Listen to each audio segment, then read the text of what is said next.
นึ่งข้าวยามแรงค่ะพี่น้องคะออกอายแล้วอุ้ยบุญนะข้าวใหม่ด้วยค่ะอันนี้นะออกอายทวนหอมและดูการข้าวใหม่กับนึ่งกระหอมค่ะเฮ็ดข้าวหลามกระแซบเด้อค่ะพี่น้องคะแต่ว่าที่สมัยซิข้าวสะก่อนค่ะลงปิดเปิดแล้วกันเด็ดสมัยซิข้าวสะก่อนหอมข้าวใหม่เด้อันนี้ข้าวที่สมัยเกี่ยวเองเลยนะนี่ค่ะ เกี่ยวเองกับมือมัดเองกับมือนี่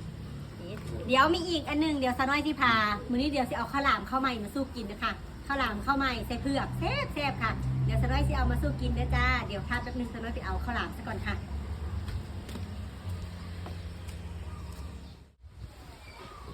อากาศหนาวลมหนาวพัดวอยๆแบบนี้ต้องกินข้าวจี่จ้าพี่น้องค่ะนี่กินข้าวจี่นั่งติ่งไฟเป็นน้ำมุ้ยหนาวหลายค่ะนี่ข้าวจี่เฮาค่ะเอ้ยโบแมนข้าวหลามมึงค่ะอันนี้เพิ่นเอาให้มานะคะเฮาบ่ได้เฮ็ดกินเนาะป้าย่าเอาให้ค่ะย่าเอาให้นี่เพิ่นสิมีมะพร้าวอัดปากนำเด้ค่ะเนี่ยบางข้าวหลามค่ะเบิ่งซะน้อยสิแกะเบิ่งเด้อโอ้มากินข้าวหลามนำกันเด้อจ้านี่อุ๊ยหอมคันข้าวหลามนี่ต้องเป็นข้าวใหม่เด้เฮ็ดข้าวหลามแซ่บอันนี้ซะน้อยสิเอาไว้ดังไฟเด้อค่ะนี่นะอากาศหนาวค่ะบ้านเฮานะจ๊ะพี่น้องค่ะธาตุพนมหนาวแฮงหลายเด้อลมพัดตื่นมาก็เม่นพัดแต่เช้าเลยค่ะนี่ข้าวจีข้าวใหม่หอมๆอุ้ยใส่เผือกน้ำด้วยค่ะมาเบิ้งนี่เผือกน้ำค่ะเพิ่นสิใส่กะทิเนาะข้าวนี้เพิ่นสิผสมใส่กับกะทิแล้วก็มีเผือกน้ำเอาขี้มะพร้าวค่ะนี่นะเพิ่นเอิ้นขี้มะพร้าวเอามาหุยอัดหน้าค่ะเบิ้งซะน้อยสิซีมมึงนะคะอุ้ยเป็นตาแซ่บแท้มาเร็วบิมือก็สีดำจากน้อยนะคะเพราะว่าเดือดดังไฟขี้มิงหม้อติดมือค่ะแซ่บค่ะ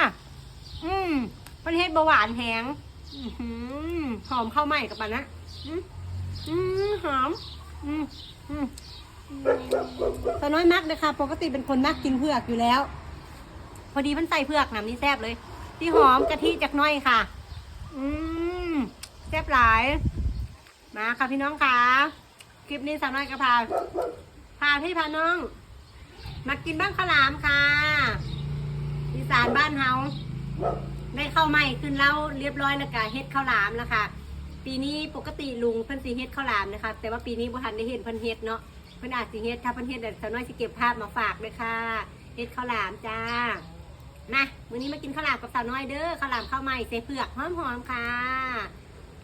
โอเคสำหรับคลิปนี้กระจบสำนี้นะคะมื้อนี้พาพี่พาน้องมากินข้าวหลามค่ะไปละบ๊ายบายขอกินข้าวหลามต่อกันเด้อค่ะ